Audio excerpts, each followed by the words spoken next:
Mesdames, Messieurs, bonjour. Tous les dimanches, nous avons rendez-vous entre 10h, entre 11h30 et 13h30 minutes, 2 heures de temps pour croiser le verbe. La libre expression, c'est justement le couloir des libres penseurs. Ce dimanche, 3 faits saillants de l'actualité, nous intéresserons aux questions justement de trouver quelques esquisses de solutions. Tout d'abord, un rapport vient d'être rendu public où le Cameroun est classé une fois de plus parmi les meilleurs consommateurs de bière et d'alcool dans le monde entier. Quel regard vous inspire cet autre et ce style d'actualité? En deuxième partie de cette émission, nous irons également au niveau de nos grandes villes, notamment Yaoundé et Douala, pour questionner le problème d'électrification sur nos axes routiers. Yaoundé dans la nuit, c'est tout simplement de l'obscurité avec tout ce que cela comporte comme insécurité. C'est le cas à Yaoundé, c'est le cas pratiquement à Douala et dans plusieurs grandes villes du Cameroun. À qui la faute? Si vous en avez convenance, et comment pouvait-il en être autrement? Le plat de résistance de ces échanges nous amènera à parler de la politique, la grande politique au niveau du continent noir, avec ce coup d'État qui a été perpétré du côté du Niger. Pour l'heure, des blocs s'affrontent. On voit une guerre à distance entre certains pays européens, mais également la grande puissance que l'on appelle la Russie. Coup d'État du côté du Niger. Doit-on craindre un certain embrasement? C'est le thème central de vos échanges ce dimanche au Cameroun. Si vous êtes en direct sur Info TV, vous êtes toujours des téléspectateurs sur qui nous pouvons compter. Merci de continuer à nous faire confiance. Nous allons accueillir tous nos invités qui répondent déjà présents ce dimanche pour le grand débat dominical. Je commence par Dr Olinga. Dr Olinga, bonjour. Bonjour, Monsieur Haïssi, et bonjour à toutes les personnes qui nous suivent aujourd'hui, à vos nombreux téléspectateurs et ceux qui nous regardent dans la région d'Ottawa-Gatineau. Je dois dire que Dr Olinga est certes camerounais, mais il dispense les cours à l'international, notamment du côté du Canada, à l'Université de Montréal. À l'Université du Québec en Outaouais. Oh, l'Université du Québec à Ottawa. Petite erreur. Merci d'être là ce matin. Vous êtes économiste. Je suis économiste de formation, effectivement. Et bon, avant d'aller au Canada, j'ai fait mes classes ici, comme toutes les personnes qui sont présentes sur ce plateau. Merci beaucoup. Votre expertise certainement enrichira le débat ce dimanche. En face de vous, nous allons accueillir le professeur Elvis Ngolengole. Bonjour, professeur. Bonjour, monsieur Haïssi. C'est toujours un très grand plaisir de partager ce prestigieux plateau avec les éminentes personnalités qui sont sur le plateau. Et j'espère que nous allons échanger de manière républicaine. Le professeur Elvis Ngolengole n'est plus à présenter, ancien ministre de la République du Cameroun, enseignant du côté de l'Institut de Relations Internationales du Cameroun, mais également membre titulaire du comité central du RDPC. Je préfère m'arrêter à ces casquettes. Vous êtes politologue et surtout spécialiste des questions internationales. Merci d'être là ce matin, monsieur le ministre. Merci beaucoup. En face de vous, nous allons accueillir un autre enseignant d'université. Lui, c'est le docteur François-Désiré Mbesse. Bonjour, docteur. Bonjour, parfait. Bonjour à tous les copanélistes ici présents. J'aimerais également dire bonjour aux milliers de téléspectateurs qui nous écoutent et qui sont restés fidèles à cette chaîne, sans oublier un bonjour spécial aux promoteurs de la structure. Merci. Professeur, docteur François-Désiré Mbesse est donc justement expert en coopération internationale. Merci de répondre présent ce dimanche. Merci, parfait.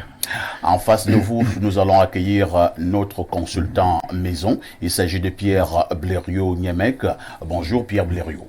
Bonjour Monsieur Parfait Haïssi, bonjour votre panel d'exception et bonjour à nos millions de téléspectateurs. Il faut peut-être de préciser au docteur Mbesse, ils ne sont pas des milliers, mais des millions. Il ne faut pas c'est une chaîne qui ne fait que monter.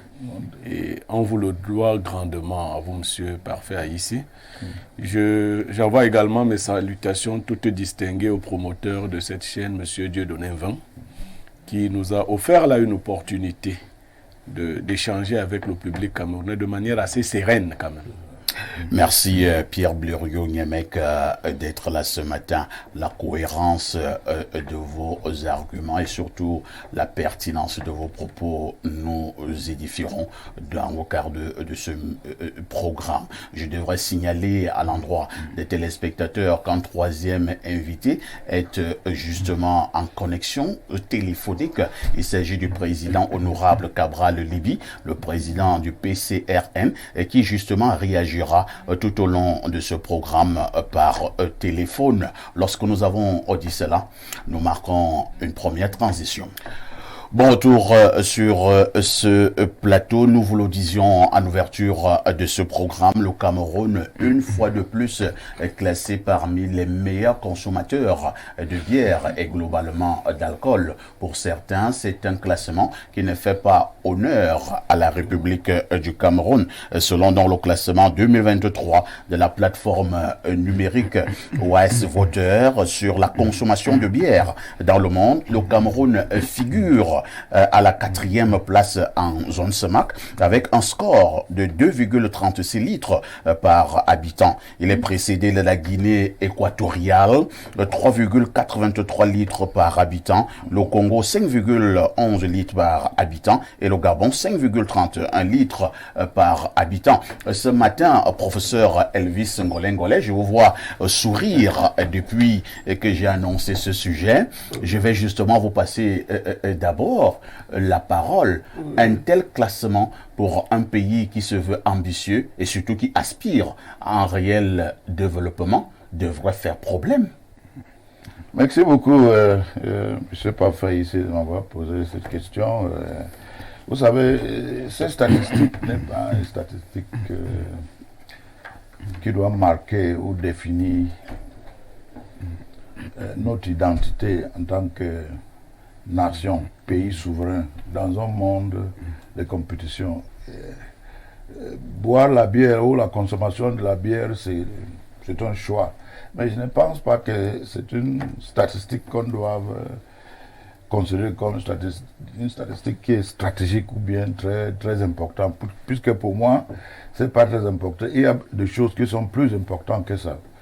Le fait que le Cameroun soit un grand consommateur d'alcool, pour vous, c'est banal. Ce n'est pas une question de fierté, puisque c'est un choix. Cela ne peut pas avoir une incidence sur le développement? Si vous avez un pays d'alcoolique. C'est un choix, puisque sur le plan de développement, sur le plan des choses qui sont les plus importantes, plus stratégiques, la consommation de la bière n'est pas parmi les choses qu'on considère. Mais comme il y a un classement, ok, le Cameroun a été classé, mais moi, je pense que en tant que pays souverain, en tant que nation, dans un monde de relations internationales très compétitif, je crois qu'il y a d'autres statistiques qui peuvent être plus importantes. Pourquoi est-ce que je dis ça? Je dis ça parce que ça fait plus de 63 ans que nous, le peuple africain, les pays africains, nous avons décidé que on doit mettre fin à la colonisation, puisque les Africains avaient estimé qu'ils sont assez mûrs et ils ne peuvent plus accepter la colonisation. Donc, les indépendances africaines ont commencé il y a à peu près 63, 65 ans. Et depuis 63, 65 ans, si vous prenez le cas de Ghana, ça veut dire que depuis 65 ans, l'Afrique en tant que continent, en tant que peuple, est un pays est un continent des pays ou de peuples souverains, indépendants. Mais on constate donc après ces 65 ans, ou 63 ans si vous voulez prendre à partir de 1960, mais il y a un classement qu'on dit que le Cameroun compte parmi les consommateurs, le numéro quoi. Moi je pense qu'il y a d'autres choses parce que, vous savez, quand les indépendances africaines s'est installé depuis 1960, comme je dis, ou bien 1957. Les Africains avaient dit ceci, en fait, puisque nous parlons entre nous, nous sommes Africains. Les Africains avaient dit que, après la colonisation, en tant que pays ou nation souverain, ils peuvent faire mieux. Et ils se sont constitués en république pour la plupart, sauf 3 ou 4 cas, c'est-à-dire que sauf le Maroc, l'Éthiopie, à l'époque. Là, tu étais professeur. Donc, la plupart étaient des républiques et ils restent toujours, ils demeurent des républiques. Sur les 54 pays, la plupart sont des républiques, sauf 2 ou 3 cas.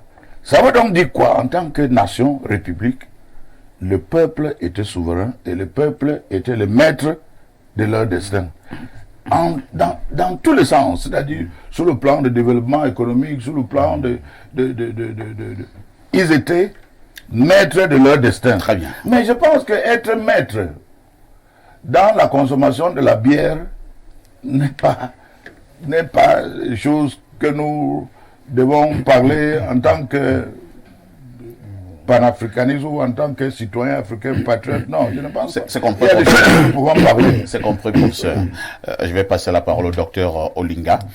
Docteur Olinga, le professeur pense que c'est un fait banal que le Cameroun soit parmi les premiers consommateurs d'alcool au monde.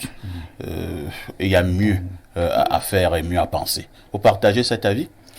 Ben moi, je pense que dans ce que le professeur vient de dire, il y a quelque chose, il y a une notion forte qu'il a amenée, c'est d'abord la notion de choix individuel. C'est-à-dire que le fait de consommer de la bière ou pas dépend des individus. C'est pas, on ne vous impose pas de consommer de l'alcool, c'est un choix que vous faites. Maintenant, la notion de choix individuel aussi amène une autre notion qu'on a en économie comportementale qu'on appelle la rationalité.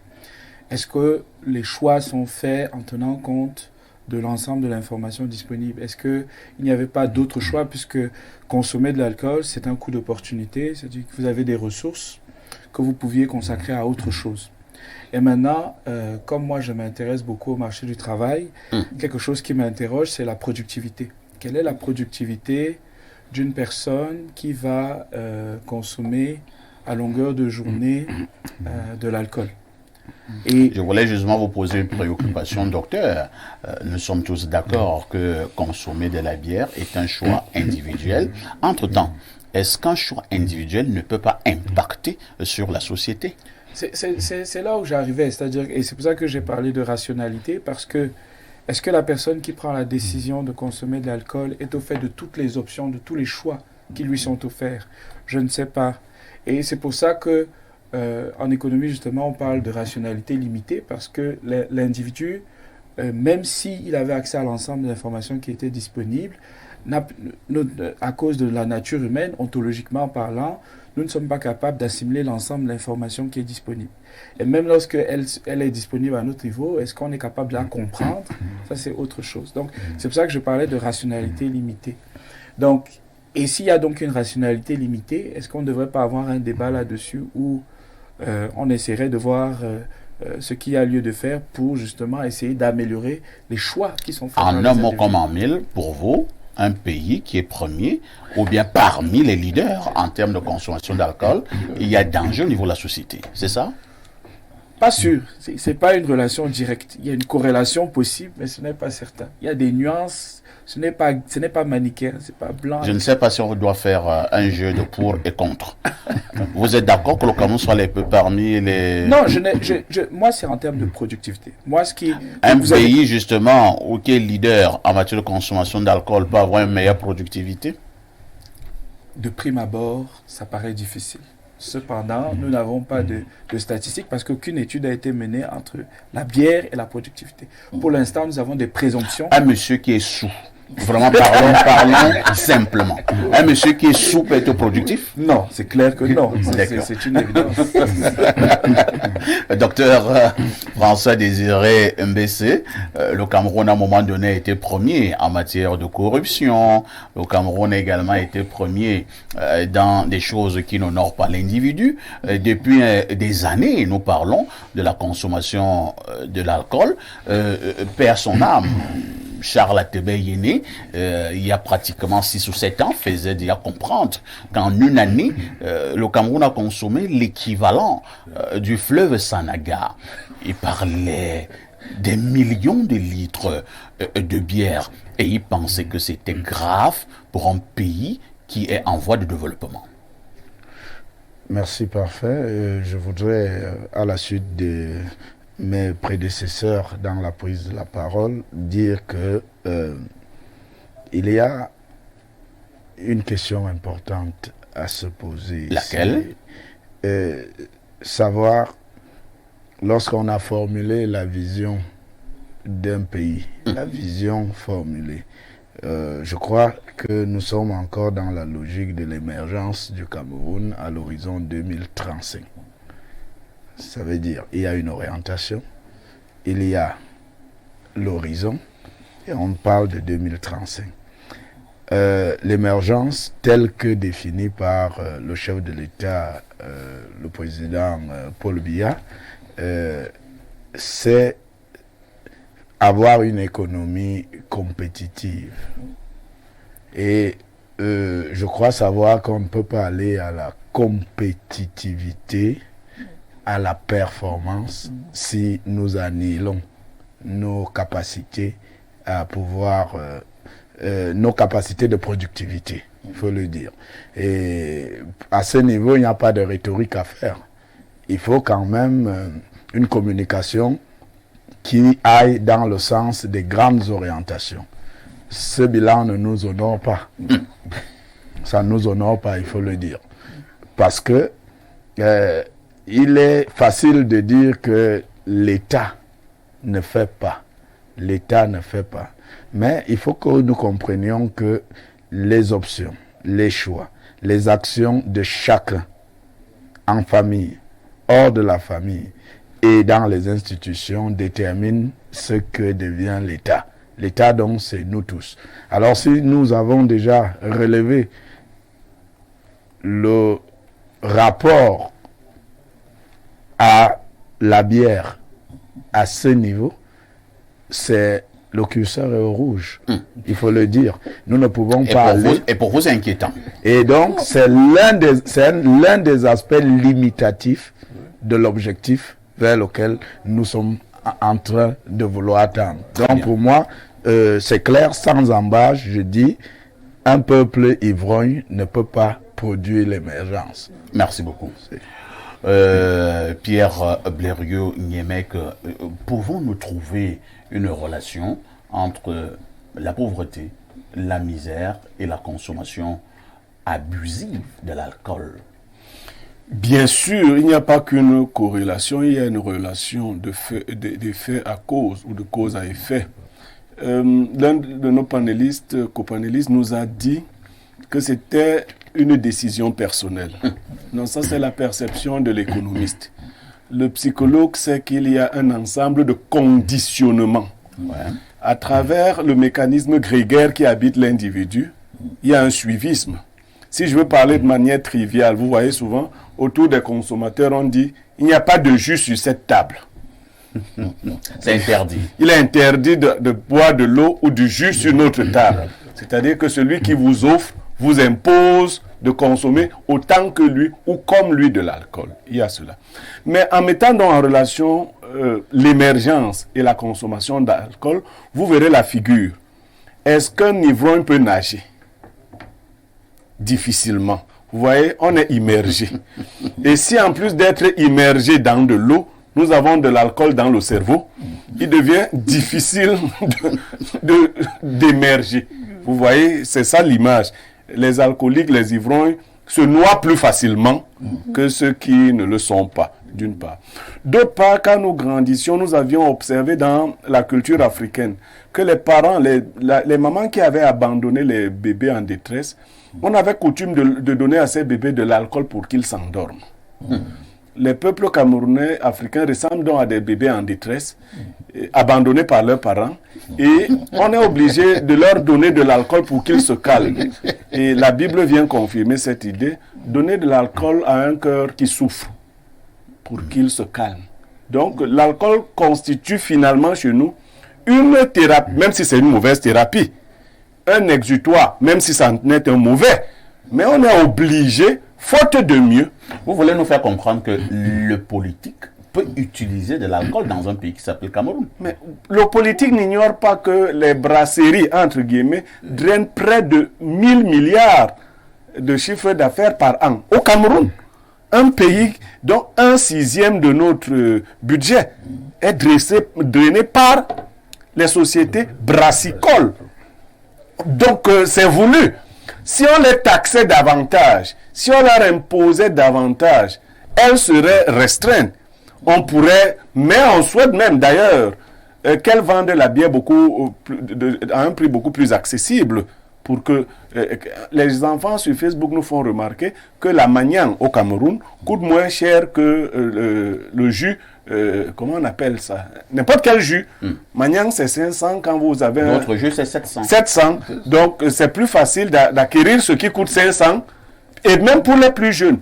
Il y a donc... Il y a même des whisky en sachet qui coûtent 100 francs. Voilà, là, nous sommes même déjà dans les drogues légères, c'est-à-dire les whisky en sachet. Il y a donc une volonté d'ivresse collective. Parce que dans l'ivresse collective, beaucoup de préoccupations nous échappent. Nous sommes peut-être naïfs de croire que le politique avait pensé à l'émergence. Peut-être qu'il avait pensé à l'immergence dans l'alcool, sans nous le dire clairement. Merci beaucoup. Chacun aura encore pratiquement 1 minute pour dire exactement ce qu'il faut faire, ce qu'il y a lieu de faire. Professeur Elvis Ngolé, d'une manière ou d'une autre, vous avez été épinglé. Quand je dis vous, c'est-à-dire vous qui êtes en plein dans le système, on soupçonne que le système camerounais utilise l'alcool pour endormir la population. Vous confirmez? Non, je ne pense pas. Et je pense que nous sommes... Professeur, habituellement, à l'approche des grandes élections au Cameroun, presque toutes les bières gagnent. Oui, mais puisque les bières ou d'autres substances sont des gadgets ou des instruments qui sont là, disponibles pour faire soit une campagne ou marketing politique, campagne politique et autres. Mais il n'y a rien dans les lois, dans notre constitution, qui disent qu'il faut que nous soyons des maîtres de la consommation de la bière pour atteindre nos objectifs. On n'a pas besoin d'écrire cela dans un code. Hein. Il y a des gens qui font des classements. Nous observons simplement la société. Oui, il y a ceux qui font des classements font comme si le but ou l'objectif de notre existence en tant qu'État souverain, c'est qu'on soit marqué comme un grand consommateur de quelque chose qu'on appelle la bière. Mais je pense que les objectifs des indépendances africaines ne se trouvent pas dans la consommation de la bière ou de l'alcool. Je crois que si nous sommes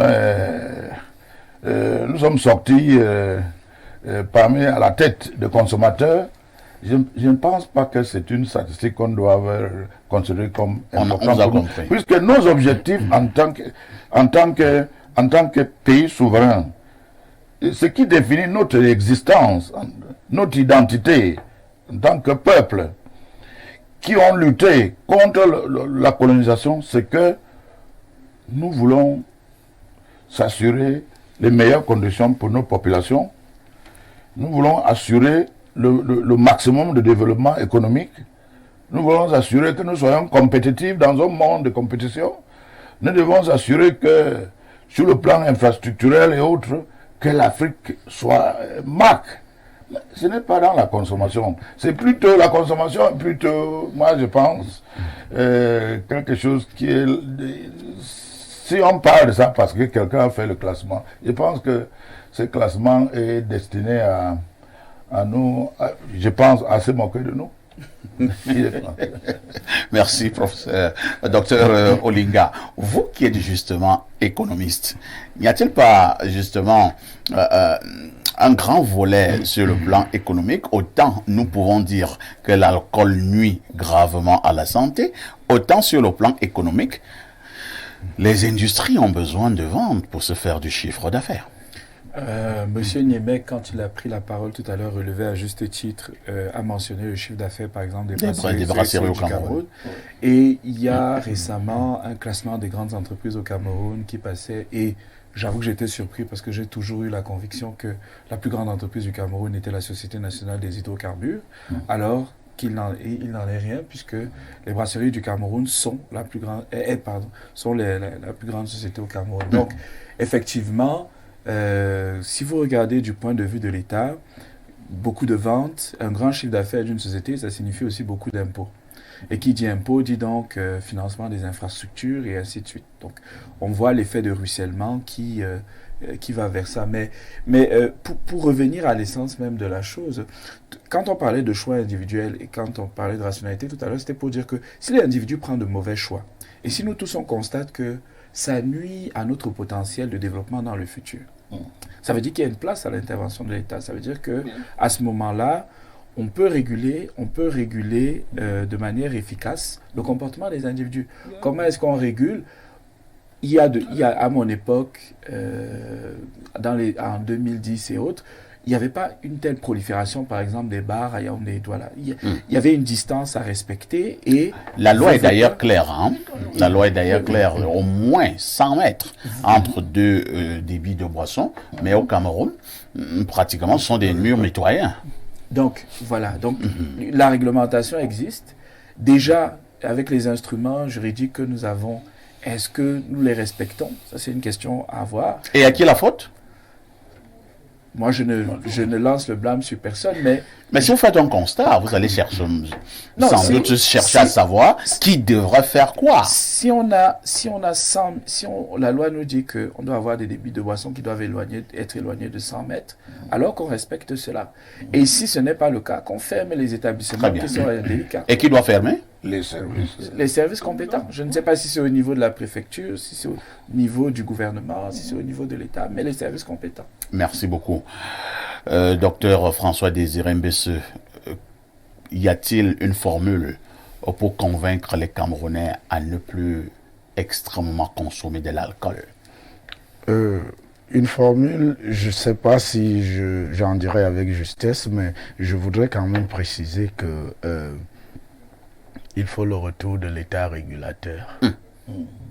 L'État régulateur, parce que il ne faut pas seulement l'État économique, il faut l'État régulateur. Et aujourd'hui, vous savez, nous sommes en train de parler de l'alcool et l'économiste ici présent présente des chiffres. Donc, sur le plan de la croissance, il y a une incidence. Mais le problème, c'est que en termes d'éléments passés déjà, parce que même au niveau de l'étude de la performance des pays, il faut dire que les paradigmes de la croissance pour la croissance ont déjà été limités. C'est d'ailleurs la preuve de la catastrophe dans le monde aujourd'hui et en Occident qui nous ont vendu le développement comme synonyme de croissance en termes de chiffres, donc du quantitatif. Mais il y a une version du qualitatif. Et je crois qu'aujourd'hui, quand on analyse à l'international, on ne parle plus de pays développés en termes de pays sur le plan de la croissance. On parle de pays développés en termes d'indice de développement humain. Et l'indice de développement humain est donc qualitatif.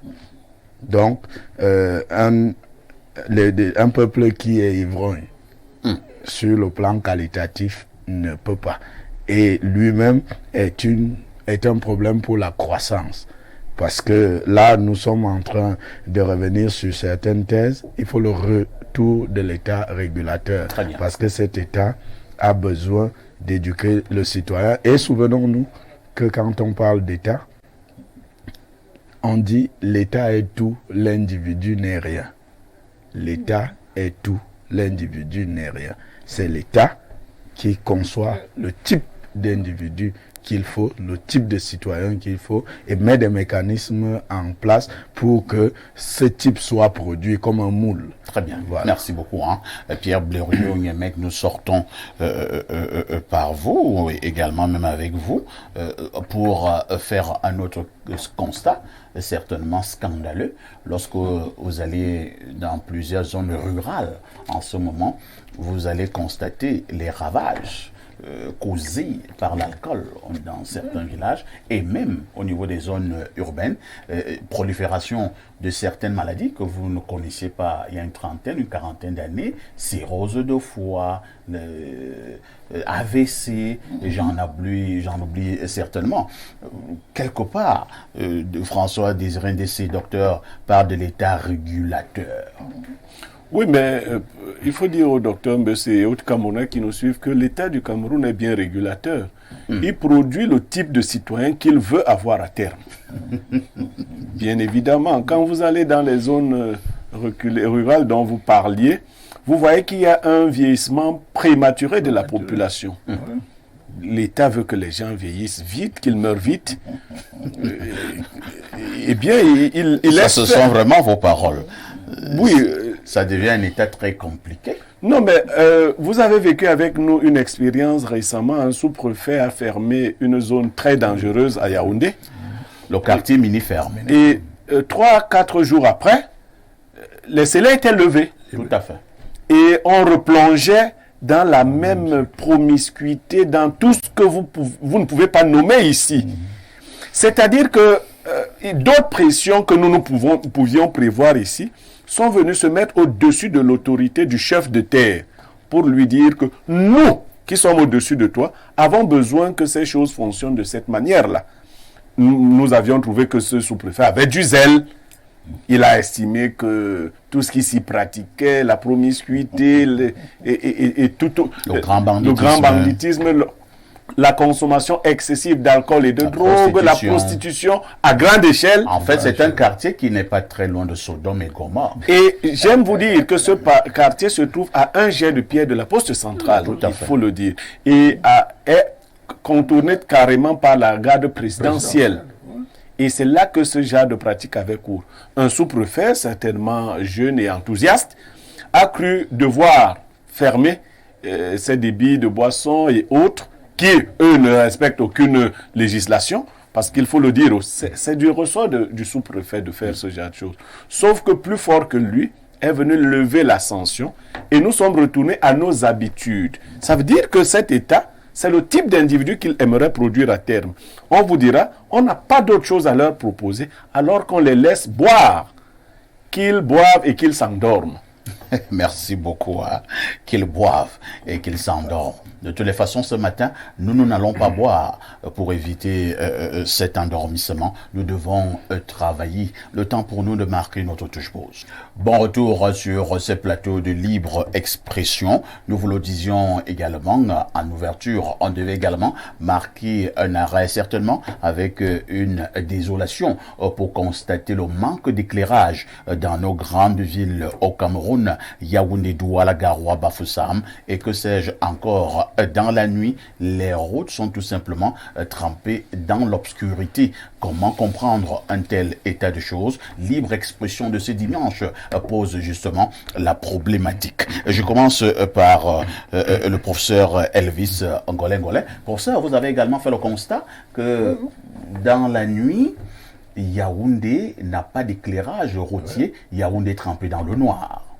Oui, c'est un des domaines en tant qu'État, à travers les politiques publiques où on doit faire l'effort pour faire mieux, puisque c'est un constat qui est généralisé.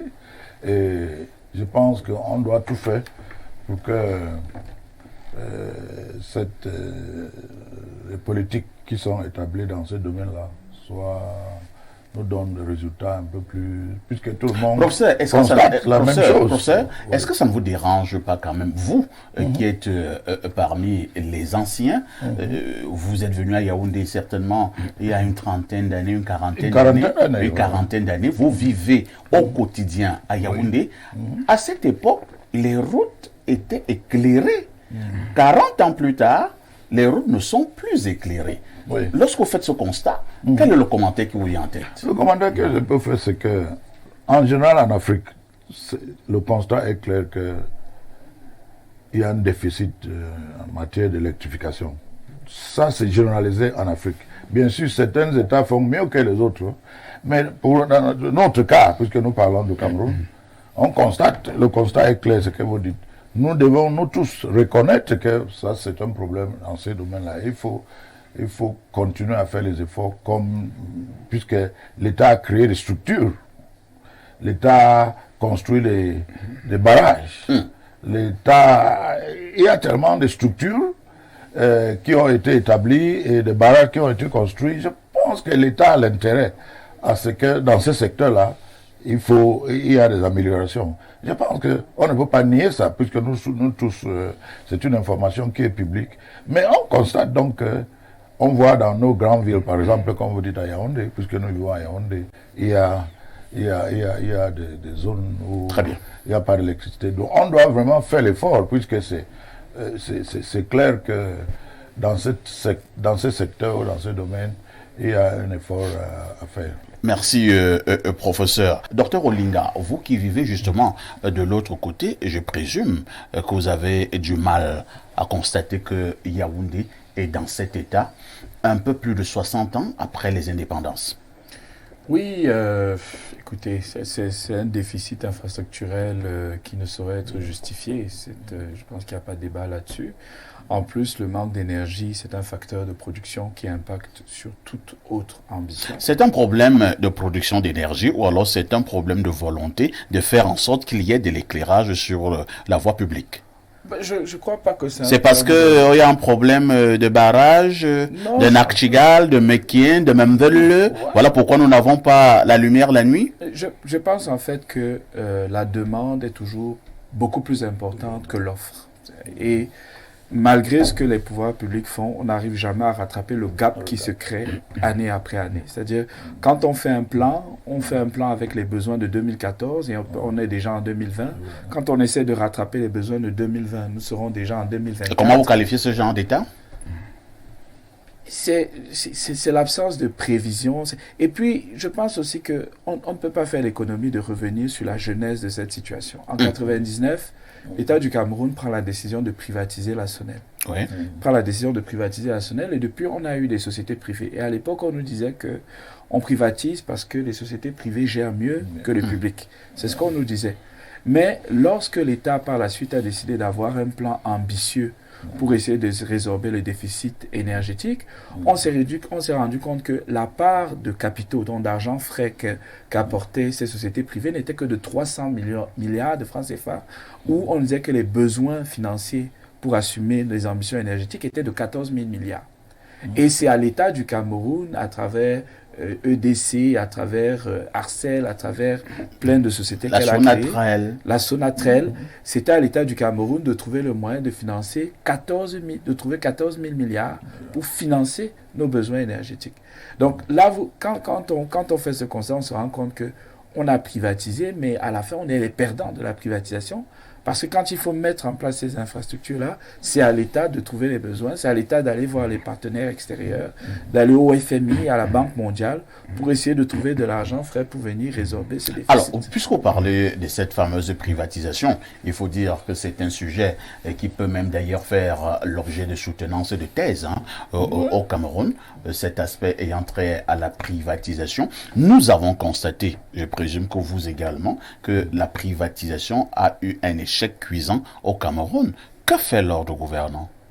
Bon, échec, quand on est en mesure de performance, il faut connaître les indicateurs de performance avant de dire échec. Nous parlons de l'électricité. Prenons l'électricité. N'allons pas très loin. Il faut avoir des indicateurs de performance pour constater que ça a été un échec. Je dis quand vous mettez en place une politique publique, vous définissez à l'avance les objectifs de cette politique. Sortons un peu d'électricité. Récemment, on a eu le président qui a fait le constat qu'il y avait beaucoup de xénophobie, beaucoup de tribalisme. Des discours de haine. Des discours de haine. Qu'est-ce qu'on a fait? On a fait des campagnes de sensibilisation au niveau du gouvernement. On aurait pu aussi mettre sur pied, en bonne et due forme, un programme public pour notamment faire des sondages, pour mesurer comment est-ce que les discours de haine, par exemple, créent de la discrimination sur le marché du travail. Comment est-ce que ça impacte négativement la vie des gens? On n'est pas allé jusque-là. Ça veut dire que quand le président a fait ce constat, l'objectif, c'était la sensibilisation. C'était l'objectif du programme. Donc, quand on a fait la privatisation, quel était l'objectif? Et revenons à l'objectif. Si l'objectif, c'était d'assurer une plus grande production d'électricité, vous avez totalement raison. Et nous n'avons pas atteint cet objectif. Mais je pense que le problème, c'est le manque de moyens financiers. Il faut qu'il y ait plus de joueurs dans le secteur.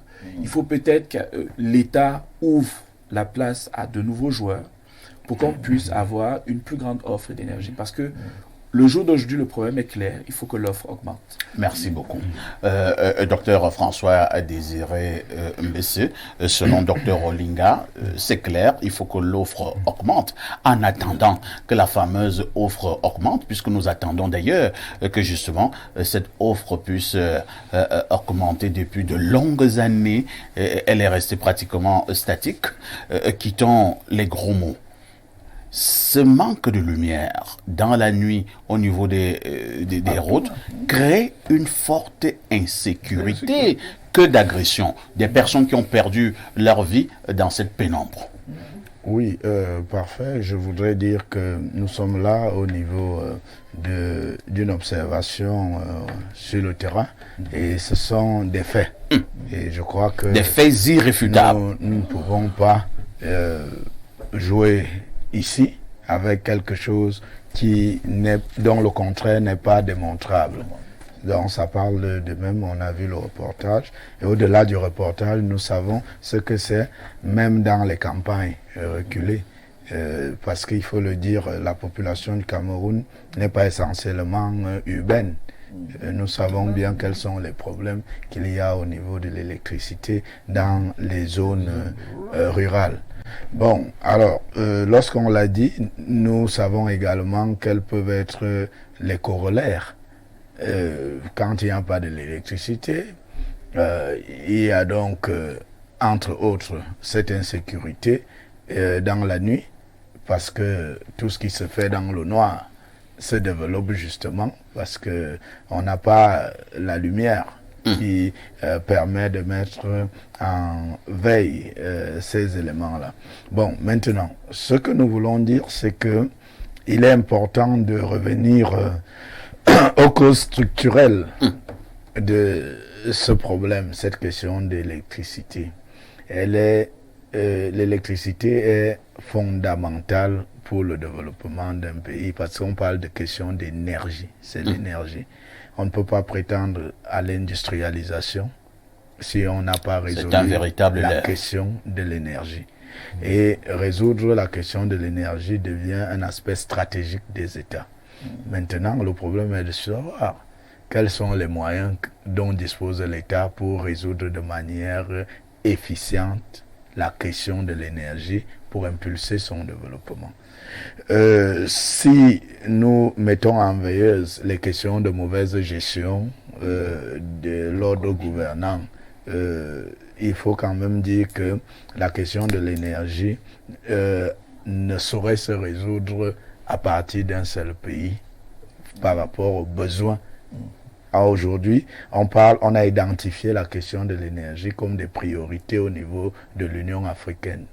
Parce que, étude faite, aucun pays ne peut, de manière efficiente, si nous enlevons le Congo, qui a un potentiel pour le développer, il faut que les gens se mettent ensemble. Seuls, nous ne pourrons même pas résoudre la question de l'énergie domestique. Mais nous en parlons quand même. Oui, nous en parlons. François Nous en parlons. Depuis près d'un siècle. Nous en parlons. Nous en parlons. Mais rien n'est fait. C'est pour cela que nous constatons, nous en parlons, nous observons, mais rien n'est fait. C'est pour cela que je voudrais dire qu'il faut aller un peu plus loin. Il faut aller un peu plus loin parce que tout ce que nous faisons, c'est du saupoudrage par rapport à une question stratégique. Il faut que les Africains comprennent qu'on a un potentiel qu'il faut développer et ce potentiel ne pourra être développé que si nous nous mettons ensemble autour des questions centrales. Et ces questions centrales, vous ne pourrez pas les financer avec l'aide internationale parce qu'il n'est pas de la logique des pays et des partenaires internationaux de vous faire avoir l'autonomie énergétique parce que aussitôt que vous l'avez, vous échappez à la Lex Mercator qui a été faite pour dire que l'Afrique doit être dépendante. Vous voyez la chose déjà jusqu'à ce niveau. Oui. Donc pour vous, il ne faut pas voir le problème d'électricité au Cameroun au premier niveau. Pour résoudre cette question-là, il faut aller plus loin. C'est aussi sérieux que ça? Oui, très. Comme d'autres questions, ce n'est pas seulement il faut aller plus loin. Il faut aller plus loin. Ce que je voulais ajouter, c'est que vous venez de dire vous-même que les efforts que l'État a fait pour s'assurer qu'il y a l'offre augmente, puisqu'on a créé, on a construit ces barrages, on a établi des agences et tout pour dans ce secteur-là. Et comme le docteur Linga vient de dire tout à l'heure, quel que soit le cas, il faut de l'argent. Il faut beaucoup d'argent dans ce secteur-là pour que l'offre soit augmentée. Et je crois que c'est ça que le docteur Mbese disait que cet argent est dans une espèce de communion africaine. Oui, il faut une convergence. C'est-à-dire, puisque la question, le problème s'applique à plusieurs pays africaine. Est-ce que ce n'est pas toujours une jolie excuse que vous du RDPC, professeur, vous trouvez toujours? C'est-à-dire que lorsqu'on parle d'un cas précis au Cameroun, vous nous dites non, ce n'est pas simplement une exclusivité. Ça se passe un peu partout. Et donc dès qu'on a dit cela, belle excuse, on passe à autre chose. Nous reconnaissons que ce problème existe. Puisque nous sommes des citoyens. C'est un vécu, tout le monde voit ça. Mais on ne peut pas nier non plus que les efforts qui ont été faits, par exemple, ce n'est pas parce que... Les efforts ont été faits, mais nous n'avons aucun résultat sur le terrain. Non, le résultat, c'est qu'il y a des villages, c'est-à-dire des zones qui n'ont pas été électrifiées il y a 10 ans, 15 ans, 20 ans. Aujourd'hui, ils sont électrifiés grâce aux efforts qui ont été faits. On préfère d'abord aller électrifier les villages, mais on laisse les routes de la capitale d'un pays dans le noir. Non, on fait aussi des efforts dans les zones urbaines, ça c'est sûr. Mais nous constatons et nous reconnaissons que malgré ces efforts, compte tenu de soi, le fait qu'il n'y a pas assez de l'offre, ou parce que soit un problème de gestion, ou bien parce que on doit faire une sorte de collaboration ou de coopération, on constate que dans les zones urbaines, là où nous sommes, à Yaoundé ou à Douala, ce problème existe aussi. On ne peut pas nier, puisque nous sommes des citoyens, nous aussi, nous vivons comme tout le monde. Ouais. Maintenant, qu'est-ce qu'il faut faire? En faisant quelque chose, en faisant des propositions, nous ne pouvons pas nier non plus que les efforts ont été faits. Donc nous devons être honnêtes avec nous-mêmes pour dire que comment faire pour améliorer la situation. Il faut qu'elle soit honnête.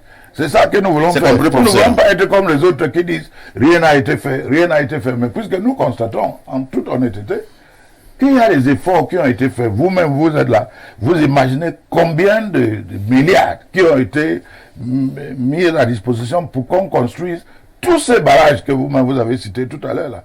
Ça, c'est la manifestation de la volonté, n'est-ce pas? C'est compris. La volonté de l'État. C'est compris. Oui. On va passer la parole à Pierre Blériot Niemek. Pierre Blériot, selon le docteur François-Désiré Mbese, le problème est plus profond et plus large que ce que nous voyons. Il voit plutôt une espèce de coalition africaine. Le professeur Elvis Ngolé pense que beaucoup a été fait. Il ne faut pas penser que rien n'a été fait. Ben, mais vous savez, j'aime parler avec les images. J'ai connu un ministre de la Défense au Cameroun dont l'épouse assurait les services traiteurs lors des fêtes militaires en général. Beaucoup d'argent sortait, mais peu de nourriture arrivait sur les tables. Alors, il faut essayer de comprendre, sortir beaucoup d'argent. Les économies sont là. L'argent qui a été débloqué pour faire les barrages, a-t-il été utilisé dans le sens de la performance de l'œuvre? Non. Non, voilà. En général, les gens ont volé l'argent qui était destiné à la construction efficiente et efficace de nos barrages. Si vous avez un match, si au cours d'un match de football, vous obtenez un penalty, qui est une phase importante chez les footballeurs, et que vous vous mettiez à décider du tireur sur une base, par exemple, tribale, non pas que vous vous disiez, parmi nous, quel est le meilleur tireur de penalty, parce que l'équipe veut la victoire, vous commencez à dire que non, les Bassas ont trop tiré, il nous faut un Bamléké pour tirer. Un exemple. Vous risquez d'aller dans le sens des grands projets que nous avons vus. Allez-y voir comment les gens ont gagné les projets et comment ils les ont menés jusque-là. Je vais revenir à l'électrification publique. Tout à fait. Dont vous parliez. On n'a vraiment pas besoin de barrage pour ça. Il y a plusieurs types d'énergie. On n'a vraiment pas besoin de l'énergie sortie des barrages pour faire de l'électrification publique. Ça peut même être fait simplement à l'aide de l'énergie solaire. Simplement. C'est-à-dire on n'a pas besoin d'un barrage. Et les mairies pouvaient signer des accords de partenariat avec des gens et faire ce genre de choses. Les mairies pouvaient nous éclairer les villes. Non, il y a un besoin non seulement d'obscurité du point de vue physique, mais un besoin d'obscurité du point de vue psychologique et spirituel. On aime nous voir dans le noir. Ah bon? Bien sûr, je suis là dans les théories complotistes. On aime que nous soyons plongés dans le noir. Cela permet que beaucoup d'autres choses se passent et que nous ne voyons pas ces choses-là. On vous a dit que c'est parce que la demande est plus grande. Mais vous, parfait, si vous faisiez remarquer, vous êtes aussi à Yaoundé depuis longtemps, que même là où c'était éclairé avant, ça ne l'est plus. Ce n'est donc pas simplement l'augmentation de la demande. C'est que votre reporter, je me demande quel est le... Bon, il a limité son courage à quelques rues qui sont faciles à arpenter. S'il avait essayé d'aller plus loin, peut-être que vous n'auriez pas eu ce reportage. Parce qu'il aurait été agressé. On aurait arraché la caméra. On aurait arraché la... On espère que lui-même devait avoir la vie sauve. Voilà. Les rues de Yaoundé sont dangereuses. Yaoundé dans la nuit. Vous demandez si Yaoundé est éclairé dans la nuit. Est-ce que Yaoundé est d'abord éclairé en journée? Parce que avant de se plaindre que ceux qui dorment déjà n'ont pas mangé, il faut se rassurer que ceux qui sont éveillés ont mangé. Donc si ceux qui sont éveillés n'ont pas pu manger, on ne va pas réveiller les dormeurs pour qu'ils mangent.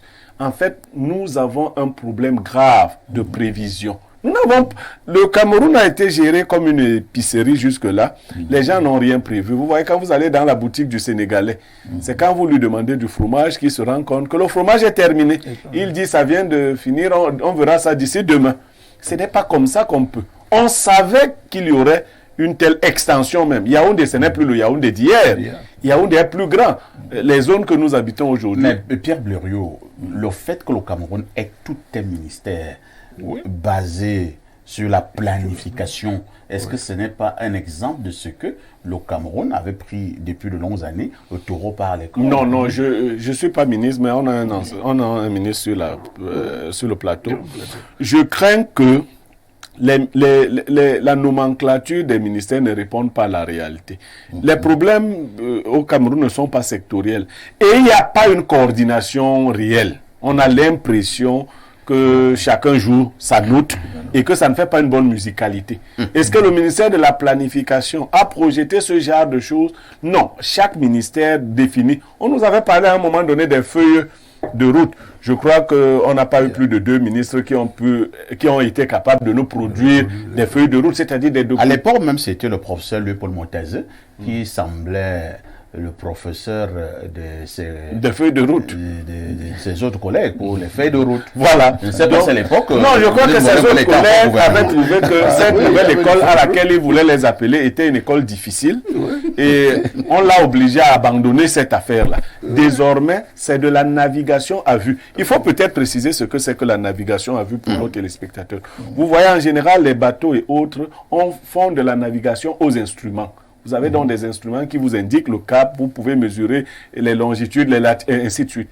La navigation à vue suppose que les instruments ne fonctionnent plus et que vous regardez effectivement avec les yeux et vous dites, on croit que Bouya, c'est de ce côté, et vous pouvez vous retrouver comme ça, et même à Tombouctou. Bien évidemment. Merci, donc nous Pierre faisons là Blériot. de la navigation à vue et nous serons toujours pris au dépourvu. Vous parlez de l'énergie, parlant de l'électricité et autres. Vous n'avez pas d'eau non plus. Pas du tout. Est-ce qu'il faudra encore une constellation des pays africains pour que nous, qui sommes entourés de tant d'eau, puissions avoir de Jusqu'à l'eau? avoir même tout un océan. Voilà, nous avons tout ça, mais nous ne mettons pas en branle tout ce que nous avons pour que le pays fonctionne. Merci Pierre Blériot. Nous allons lire les nombreuses préoccupations des téléspectateurs. Les villages sont fistons, certes, mais ils n'ont jamais d'énergie. Notez que le boulevard qui mène à la présidence est obscur dans la nuit. J'aime mon pays. C'est M. Mboussi qui envoie le message. Bonjour,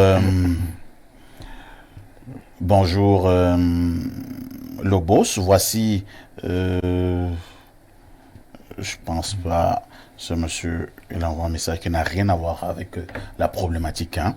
Bonjour parfait, dit à monsieur Niemek qu'il ne connaît pas l'histoire de ce pays, il cherche à manger, Yaoundé est clair.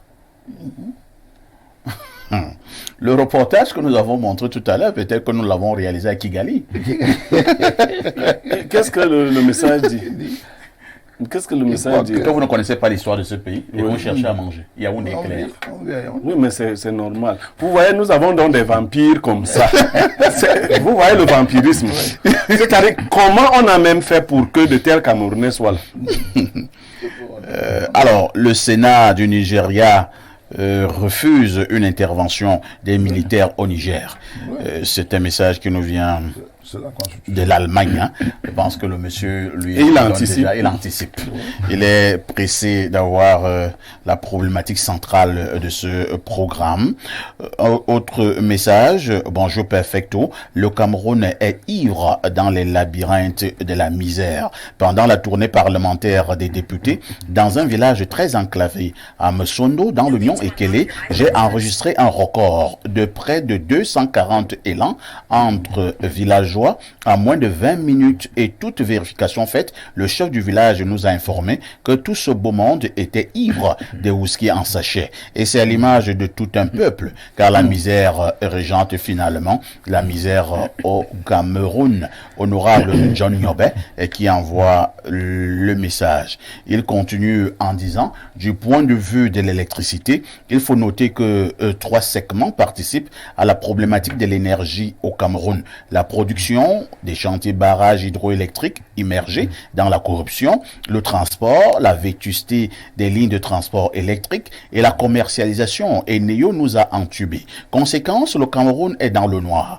Perfect Dieu a béni le Cameroun en potentiel énergétique, mais nos gouvernants ont eu l'exploit de maudire ce potentiel. En effet, n'oubliez pas que les sorciers aiment l'obscurité. La solution de l'électrification urbaine, c'est la décentralisation à fort renfort des énergies solaires. Honorable John Nyobé. Autre message ce dimanche. Je vous amène en France au plus 33. Bonjour monsieur Aïssi et à tout votre panel. Pardon. Gérer, c'est prévoir. Quand on est un homme politique, on doit avoir une vision. Ceux qui gèrent le Cameroun n'ont aucune vision. Désolé. Le professeur sur le plateau parle du déficit. De quel déficit parle-t-il? De toute façon, le vent du changement est en route et il finira par arriver au Cameroun. c'est pas ce qu'il y a dans ma gauche. Tous avons suivi le discours d'un enfant de 35 ans dernièrement en Russie. Ça doit nous parler au Cameroun. Les dirigeants camerounais n'aiment ni le Cameroun ni les Camerounais. Quel secteur fonctionne au Cameroun? Votre thème aujourd'hui est basé sur l'électricité. Demain, ce sera de l'eau, etc. Le professeur Ngolais sait qu'ici au Cameroun, les routes étaient éclairées et on avait des bornes fontaines dans tous les quartiers. Aujourd'hui, plus rien. Non, les dirigeants en place devraient simplement laisser la place aux autres. C'est Justin Mbangué de Paris qui nous envoie le message. Autre préoccupation. Bonjour Libre Expression, merci pour le plateau, tant il est vrai que je suis fan du professeur Elvis Ngolais pour ses analyses. Merci aussi pour les fringues du docteur Mbessé. Que dire de l'analyse formidable de monsieur Blérieux sur la consommation de la bière, tout simplement parfait. Bonne émission à votre honneur. Pour l'éclairage public, il s'agit de revoir les politiques publiques d'éclairage public. C'est aussi une preuve que la privatisation n'était pas la solution, tant il est vrai que les Camerounais ont même perdu leurs emplois. C'est une économie qui n'est pas celle du bien commun dont parlait l'écrivain et prix Nobel économique monsieur Jean Tirole.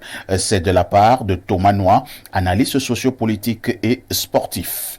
On va lire peut-être 2 ou 3 dernières. Nous partons du côté du 213, c'est l'Algérie. Bonjour Perfecto. Le whisky en sachet Kitoko avait tué un homme à Fumbot. Quand le sous-préfet de cette zone a voulu interdire le Kitoko, sa hiérarchie lui a dit de ne pas tenter. À Douala, il y avait une boîte à Aqua, à la rue Mermoz, où on écrasait le Kosovo des filles en plein aux yeux et aux vues de tous les passants. Quand le sous-préfet de cette zone a fermé la boîte, un coup de fil lui a demandé de rouvrir cette boîte. C'est vrai que les histoires de Kosovo et tout ça, je comprends rien. C'est un pays compliqué.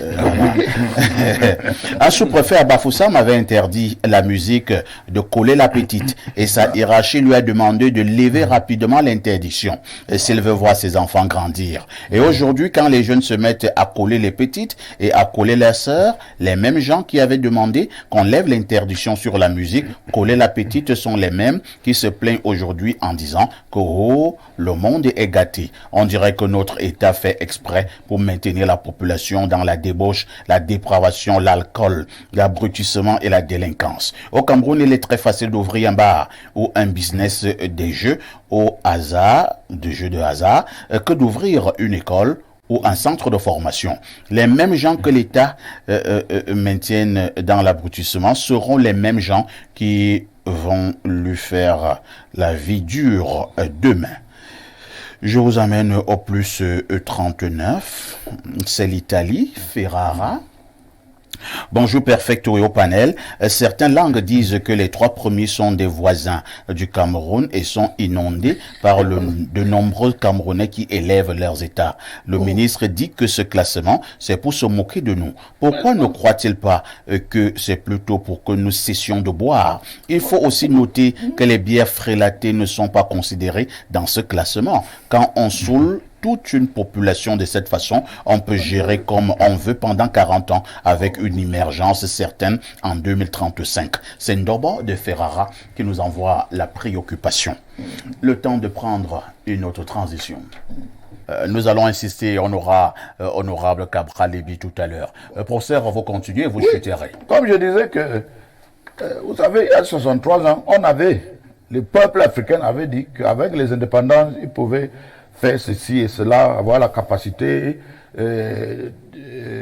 maîtriser la gestion, et la production et assurer leur destin. Mais on constate que au cours de 63 ans, beaucoup de pays africains sont entrés dans un cycle une forme de politique et surtout de gouvernance qui inquiète sur le plan intellectuel. Et on se demande où est-ce qu'on veut aller?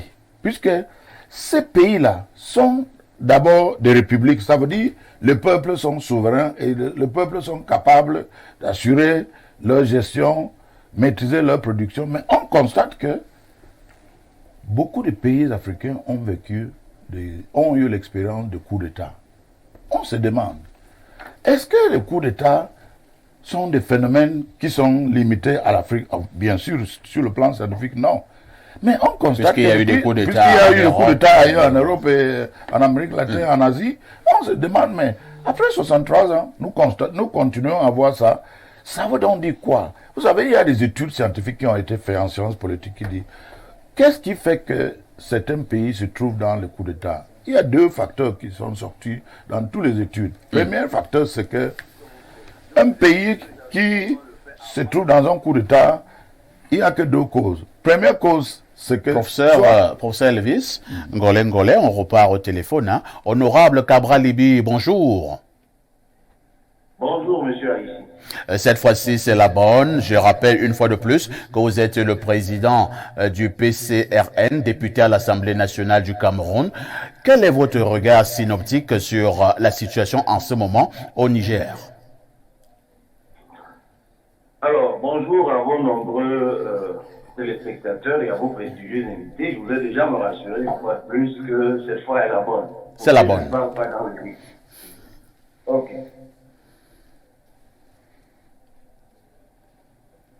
Ok. Alors, si je suis rassuré, vous me demandez mon impression sur ce qui se passe au Niger. Tout à fait. Je dirais que j'en suis profondément désappointé. Que malheureusement, l'Afrique, qui est notre continent, soit encore l'objet de ce type d'actualité, où du jour au lendemain, des militaires peuvent se retrouver au pouvoir. Mais je commencerai par le bout le plus récent, parce qu'aujourd'hui, il y a en principe achèvement ou échéance d'un ultimatum qui pourrait donner lieu à une escalade militaire au Niger.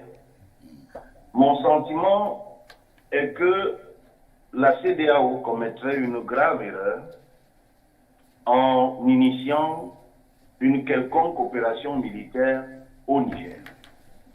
Pour 2 raisons. La première, ça ferait 2 poids 2 mesures. Avant le Niger, il y a eu 3 coups d'État en Afrique de l'Ouest. Il y en a eu au Mali, au Burkina et en Guinée-Conakry.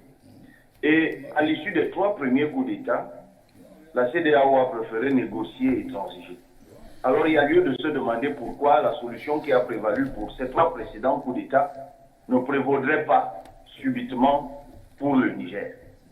La deuxième raison, c'est que la CEDEAO n'est pas prête pour ce type d'opération, sauf à sous-traiter l'opération avec d'autres forces dont je ne connais certainement pas l'existence pour l'heure. Parce que la CEDEAO s'est effectivement dotée, depuis 2003, je crois, d'un mécanisme de prévention, de gestion et de règlement de conflits qui, jusqu'aujourd'hui, n'a pas véritablement pu se structurer pour être efficace. C'est vrai, il s'est doté de 4 zones d'observation, dont l'un des QG d'ailleurs, de zones d'observation, est au Burkina, où il y a eu coup d'État.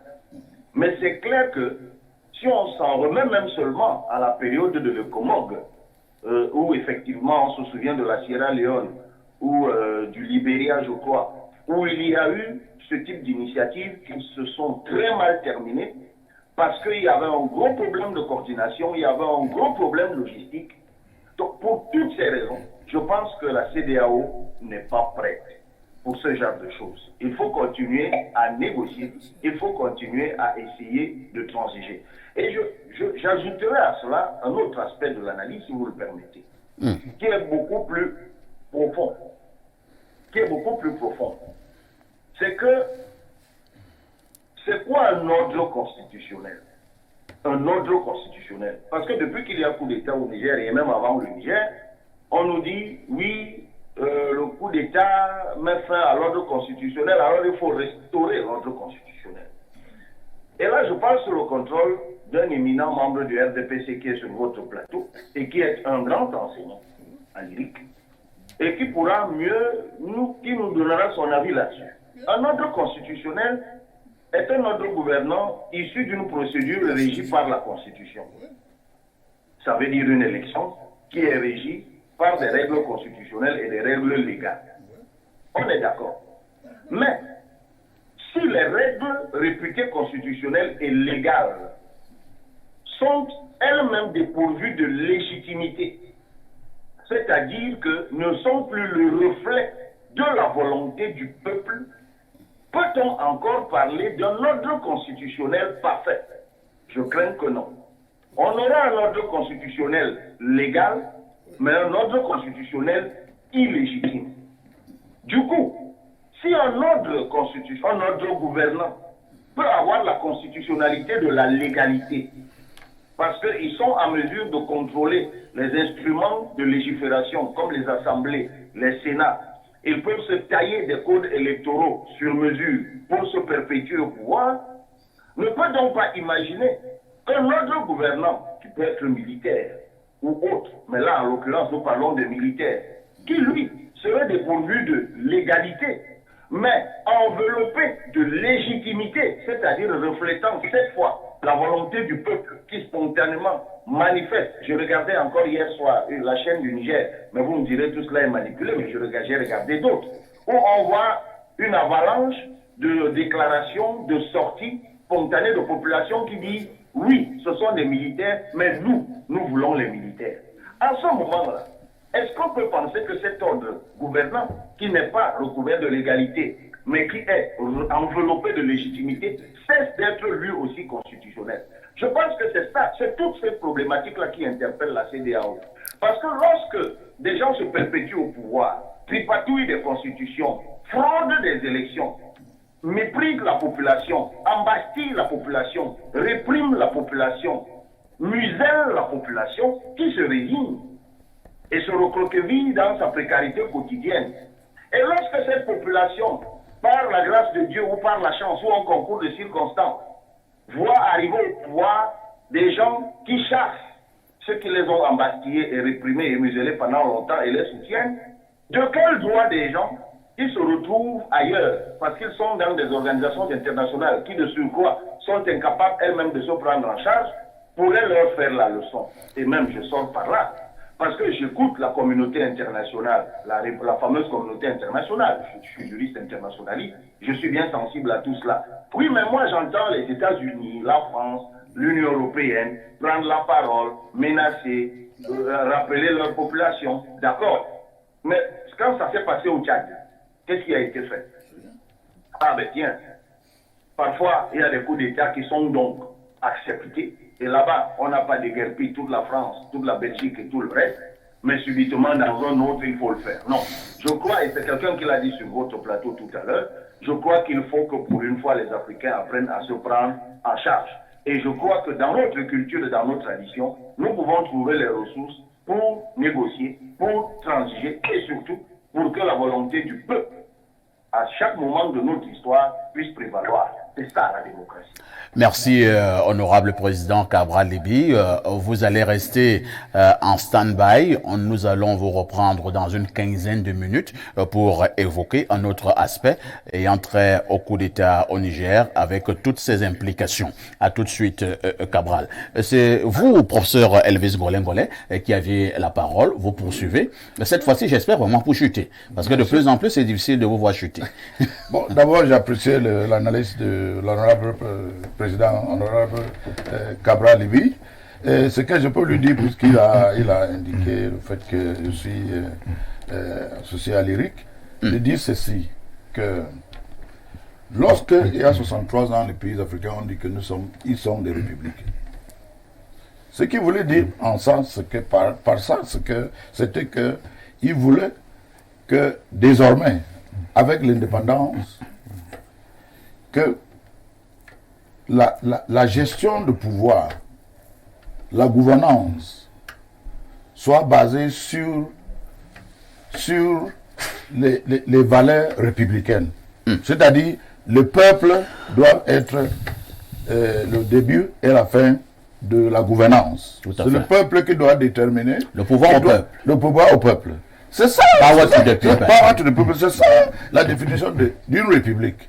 À travers quoi? À travers les lois, en commençant par les constitutions républicaines. J'ai dit avec trois... Cabral a Cabral interrogé dit ces constitutions que tout à l'heure. nous avons des constaté constitutions qui ne sont pas respectées, ainsi de suite. Est-ce que un monsieur qui arrive au pouvoir n'ayant lui-même pas respecté la constitution, est-ce qu'on peut parler là du retour à l'ordre constitutionnel? Bon, ce que je voulais dire, et je crois qu'il a posé cette question pour que je réponde, c'est ce que je voulais dire, c'est qu'il n'y a aucun ordre constitutionnel qui est parfait. On ne parle jamais, même si votre nom c'est parfait, il n'y a rien de parfait dans le système de l'ordre constitutionnel. Merci il n'y a beaucoup. aucune constitution Vous avez répondu. dans le monde. Vous avez répondu. On a plus Nous, beaucoup on de temps. essaie de parfaire. Merci même beaucoup. les grands pays essaient, font l'effort pour parfaire. Il n'y a aucun ordre constitutionnel soit qui est parfait. Mais il n'y a aucun système politique, surtout républicain, où on dit pour accéder au pouvoir,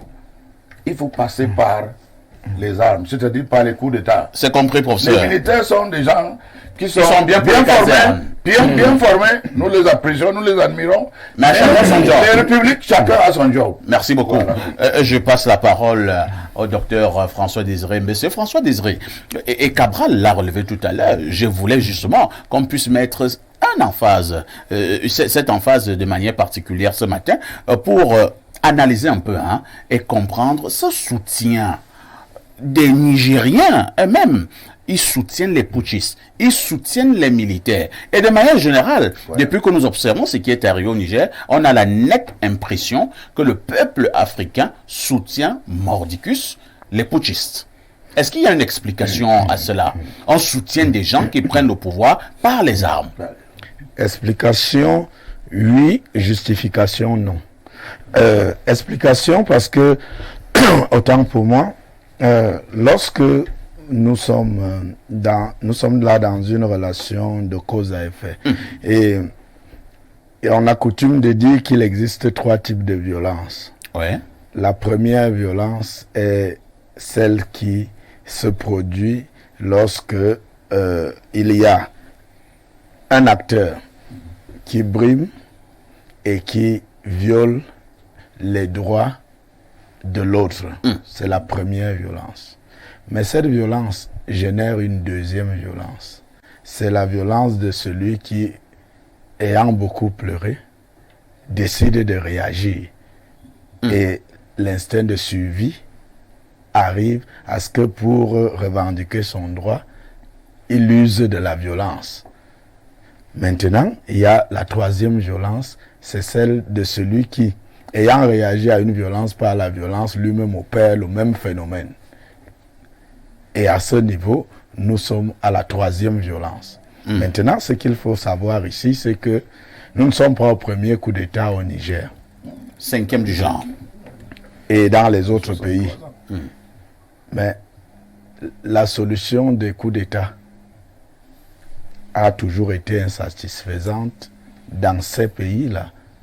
Donc, nous ne pouvons pas dire avec assurance que ce coup d'État est le dernier au Niger. Il est donc important de dire, même si la population aujourd'hui soutient cet élément, du point de vue de la performance, dans combien de temps allons-nous arrêter de passer de la succession au niveau de la tête de nos États? Donc, en un mot comme en mille, vous condamnez fermement le coup d'État au Niger. Sur le principe, je condamne l'accession au pouvoir par les coups d'État. Maintenant, je voudrais dire que je reste encore en attente des exemples qui ont démontré que les coups d'État ont été la solution, tout comme je reste en attente des exemples qui démontrent que les supposées démocraties apportent totalement des solutions à l'épanouissement de l'homme. Il est important que nous nous mettions, nous avons des faits, nous regardons le monde. Il est important de dire que, en réalité, les institutions ne valent que par ce que valent ceux qui les animent. Merci beaucoup. Docteur Olinga, quelques heures seulement après le constat de ce coup d'État du côté du Niger, on a vu la sortie musclée de la France qui exigeait le retour à l'ordre constitutionnel. Pour bon nombre d'analystes, on voyait en cet acte de la France une grande ingérence, comme ce fut d'ailleurs le cas dans ce bon nombre de terrains en Afrique. Alors, un peu plus de 60 ans après les indépendances, la France qui utilise un ton aussi martial, est-ce qu'il n'y a pas quand même lieu de dire jusqu'à quand? Bon, écoutez, le communiqué, vous releviez à juste titre le communiqué musclé, parce qu'il y a même deux communiqués. Il y a le communiqué conjoint du ministère de la Défense et des Affaires étrangères, et après le communiqué conjoint des deux départements ministériels, il y a eu le communiqué de l'Élysée, et qui disait en substance que il répondrait de manière très sévère à toute attaque aux intérêts de la France. Et quand on parle des intérêts de la France, dans un coin de la tête, on a forcément à l'esprit l'uranium. Tout à fait. Et Areva, qui est l'une des 40 plus grandes sociétés de la France. Sans oublier qu'à l'heure actuelle, sans toutefois vous interrompre, le Niger est en train de vouloir être un nouvel Eldorado pour ce qui est du pétrole. Donc, vous voyez qu'il y a donc là des considérations stratégiques. Le Niger produit à peu près 4% de la production mondiale d'uranium. Il est 7e producteur au niveau mondial.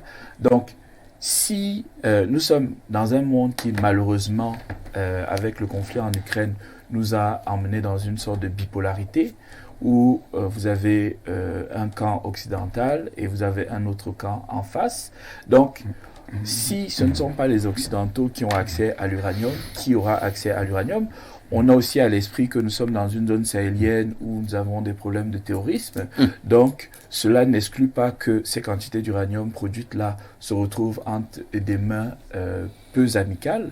Donc, vous voyez l'intérêt de la France. L'intérêt de la France ici est double. Un, s'assurer d'abord que les quantités d'uranium produites n'en tombent pas dans de mauvaises mains. Deux, assurer un approvisionnement d'Areva. Et puis, bon, jusqu'à quand la France? Bon, la France s'est tirée aussi une balle dans le pied parce qu'elle a en matière de politique étrangère, elle a une certaine forme d'inconsistance. Plusieurs personnes, Cabral Libye aussi l'a relevé, que on a le cas du Tchad où on a par exemple accepté qu'une succession se fasse en dehors de toute convenance et en dehors du cadre institutionnel qui avait été défini. Donc, que voulez-vous? Vous pensez que c'est un regard de la France à plusieurs vitesses au niveau du continent africain? C'est très clair. C'est très clair que les politiques sont définies au cas par cas et selon les intérêts qui sont en jeu. Vu sous cet angle-là, ceux qui résistent actuellement, ils sont donc dans leur bon droit. Parmi ceux qui résistent actuellement, il y a le peuple nigérien lui-même. Et maintenant, nous avons déjà certains autres alliés. J'ai toujours un problème quand les choix sont faits post-événement. C'est-à-dire, j'aurais aimé que le soutien que vous évoquez se manifeste avant que ces militaires-là ne prennent le pouvoir. Parce que si on revient aux genèses de ce qui nous amène dans le rapport de force dans lequel nous sommes, c'est que vous avez un général qui est à la tête de la garde présidentielle depuis 12 ans, et vous avez un président élu il y a moins de 2 ans qui voulait s'affranchir de l'entourage que lui a laissé son prédécesseur, en l'occurrence le président Mohamed Issoufou. Donc vous avez le général Tchani qui est en train d'aller en disgrâce, qui n'accepte pas sa disgrâce et qui décide de prendre les armes. Une fois qu'il a pris les armes, justifie son action en disant « on ne nous a pas donné suffisamment de moyens pour combattre le terrorisme, et les civils, et la gestion administrative du pays des civils se caractérise par des fortes hausses de corruption et de malgouvernance. » Donc, on vient justifier après coup une décision qui a des incidences personnelles, et après ça, on vient et on demande que la population adoube le mouvement ou l'acte qui a été posé. Donc, je pense que dans ce qui a été fait, il y a une forme de malhonnêteté, et je crois que je suis contre, bien évidemment, une intervention de la CEDEAO, mais je pense que... En refusant une intervention de la CEDEAO, c'est donc légitimer ce qui s'est passé du côté du Niger. Il y a d'autres voies. Si vous condamnez le coup d'État, On a sommé, la CEDEAO, je pense, a donné 10 jours à cette junte de libérer le pouvoir. Si la junte ne libère pas, il est donc normal que la CEDEAO intervienne. Si je suis d'accord avec vous, que vous êtes contre les coups d'État. Non, je suis contre le coup d'État, mais je pense que la CEDEAO a donné un ultimatum, mais je pense que la décision d'envoyer des armées doit être le dernier instrument qu'on utilise, même si l'ultimatum n'a pas produit l'effet escompté. Continuons à discuter. Personne ne doit se sentir honteux. Continuons à discuter et essayons de trouver une voie pacifique. Vous prenez plutôt la voie pacifique, la voie du dialogue, la voie de la négociation. De la négociation. C'est un problème interne. Merci de beaucoup. l'ordre constitutionnel interne. C'est compris. Nigérien. C'est compris. Pierre Blériot-Niemek, ils sont nombreux, ces autres analystes, qui pensent que la situation au Niger, que nous le voulions ou pas, met en exergue deux puissances qui s'affronteraient. D'un côté, la France, et de l'autre, la Russie. Mais quelle est cette affaire où l'Afrique a ses problèmes internes et maintenant des puissances extérieures font une sorte de guerre froide qui ne dit pas son nom? Non, ce n'est plus une guerre froide. Elle est un peu plus visible. Oui, ce n'est pas une guerre froide. En fait, on se garde d'autant plus de la curiosité des autres qu'on évite de s'immiscer dans leurs affaires. Le président russe avait bien prévenu la France que si la France lui mettait des bâtons dans les roues en Ukraine et dans cette zone-là, la Russie s'intéresserait aux intérêts français. Mais la France n'avait pas vu ça venir. Et c'est l'Afrique qui est gagnante. Parce qu'en fait, lorsque des puissances sont amies entre eux, les faibles périssent. Vous verrez qu'il n'y aura aucune intervention, mais alors aucune intervention de la CEDEAO. Non seulement pour les arguments que l'honorable Kabla a évoqués ici, mais plus encore, parce que la CEDEAO se ferait écraser tout de suite dès lors qu'elle aura ouvert une intervention contre le Niger. Mais c'est quoi une organisation sous-régionale qui n'a pas en elle-même les mécanismes de mise en branle de ce genre d'initiative? Faut-il dire que 4 pays de la CEDEAO sont sous l'effet des coups d'État? Quels sont donc les pays qui vont voter l'intervention militaire? Est-ce qu'il y a une CEDEAO de certains pays ou alors c'est la CEDEAO de tous les pays? Si c'est la CEDEAO de tous les pays, vous verrez que la CEDEAO elle-même n'aura pas l'onction des pays qui la composent. Ça, c'est d'un. De deux, vous verrez que la Russie ne fait pas que parler. Elle agit désormais. Elle a anticipé sur le désir de la France de sauvegarder ses intérêts au Niger. Les causes qui ont poussé au coup d'État, on peut les questionner. Mais la réalité est là. C'est Johnny Rawls qui le disait, président ghanéen. Lorsque les peuples, lorsque les États ont confisqué la liberté des peuples et qu'ils ont avec eux la complicité des juges, il est légitime que l'armée remette au peuple sa liberté. C'est peut-être une mauvaise liberté ou une liberté mal négociée, mais c'est d'abord cette forme de liberté à laquelle les Nigériens aspirent. C'est-à-dire que le Niger soit géré par les Nigériens et pour les intérêts du Niger. Il a évoqué ici le cas du général Tiani, qui n'a pas aimé, qui n'a pas apprécié la situation qui était devenue la sienne. Mais faut-il dire aussi que Il pense que le général était en disgrâce. Il était en disgrâce. Mais pourquoi était-il en disgrâce? Mais c'est parce qu'il faisait les lampions pour celui qui avait déjà été président, notamment Issoufou, qui intentionnait de revenir. Parce que l'ordre constitutionnel ne lui permettant pas d'avoir 3 mandats, il avait voulu se servir de son successeur, Bazoum, comme tremplin, afin de revenir. Et revenir pourquoi et pour qui? Non pas certainement pour le peuple nigérien, mais pour les intérêts de la France. D'où la précipitation de la France, qui n'a même pas su cacher ses intérêts tellement visibles. Lorsqu'elle est allée à Doubé, le président tchadien, elle voyait bien que c'était contre l'ordre constitutionnel. Non, moi je ne suis pas contre les coups d'État. Parce que s'il faut être contre les coups d'État, il faut être contre toutes les formes de coups d'État. Parfait ici. Faut-il le dire ici, il y a aussi des coups d'État institutionnels qui ont été perpétrés. Lorsque la Constitution, elle est sabordée, c'est un coup d'État constitutionnel, institutionnel. Nous devons être contre toute forme de prise de pouvoir qui ne respecte pas la légalité et la légitimité.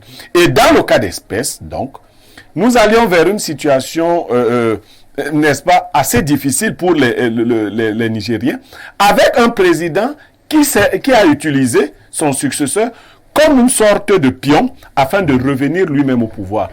À l'heure où nous sommes, nous pouvons craindre que la CEDEAO se disloque. Parce que si elle continue de tenir un discours, vous avez utilisé le mot ultimatum. Disons que de l'apprentissage que j'ai eu de la langue, le mot là n'a pas lieu d'être parce que l'ultimatum, on nous avait dit à l'école que c'était le dernier avertissement avant le déclenchement d'une guerre. Mais vous savez, quand on veut déclencher une guerre, il y a un ensemble de mécanismes qui se mettent sur pied.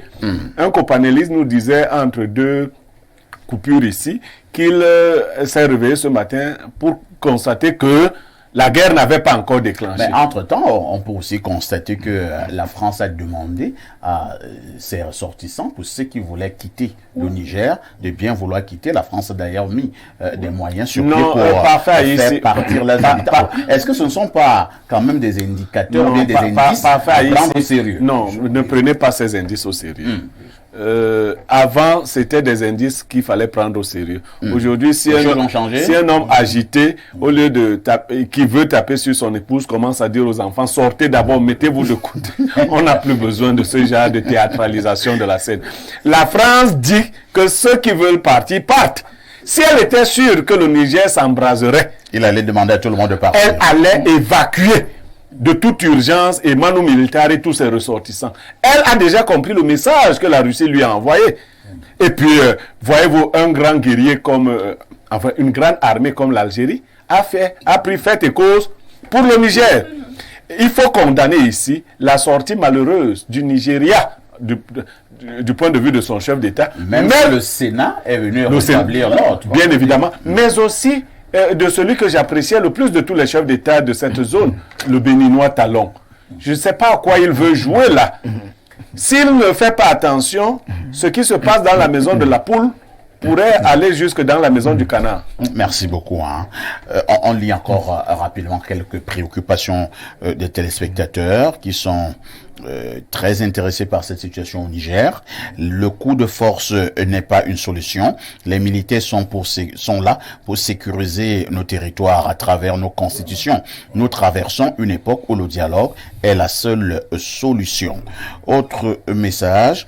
Perfecto, la CEDEAO n'interviendra pas au Niger car c'est comme une bombe atomique qu'on brandit pour faire peur à l'adversaire, mais qu'on n'utilisera jamais. Perfecto, au Niger, il y a eu un coup d'État. Dans un coup d'État, la France et son valet, ex-président Issoufou, voulaient reprendre le contrôle des opérations au président Bazoum, jugé très nationaliste et populiste contre les intérêts français.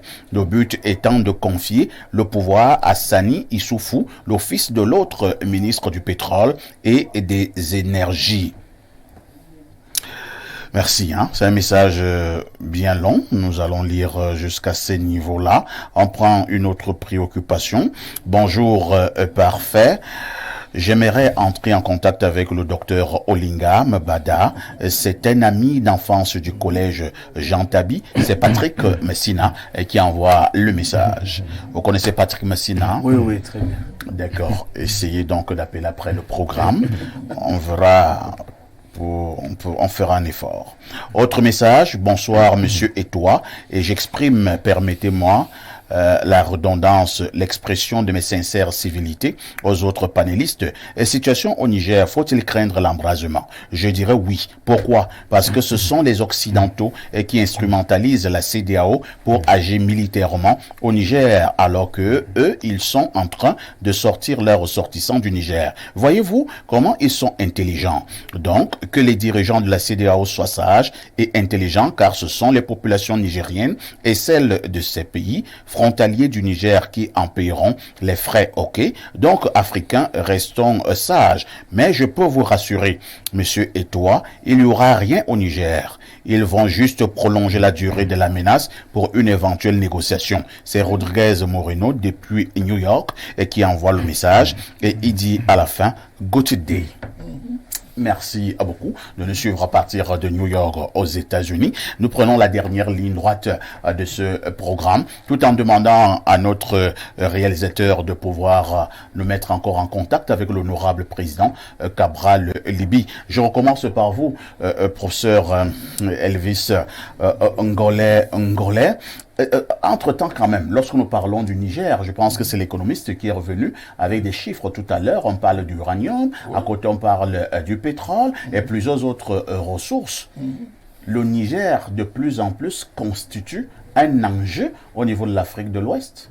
Oui, et comme nous disons en relations internationales, ces ressources, d'abord, appartiennent aux Nigériens.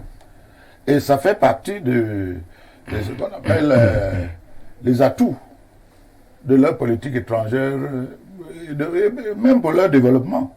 Donc, pas question que d'autres pays, d'autres puissances se comportent comme si ils partagent ces ressources, l'uranium ou bien le pétrole, avec le Niger. C'est la nature qui a donné ces ressources au Niger et c'est le Niger qui doit gérer ça.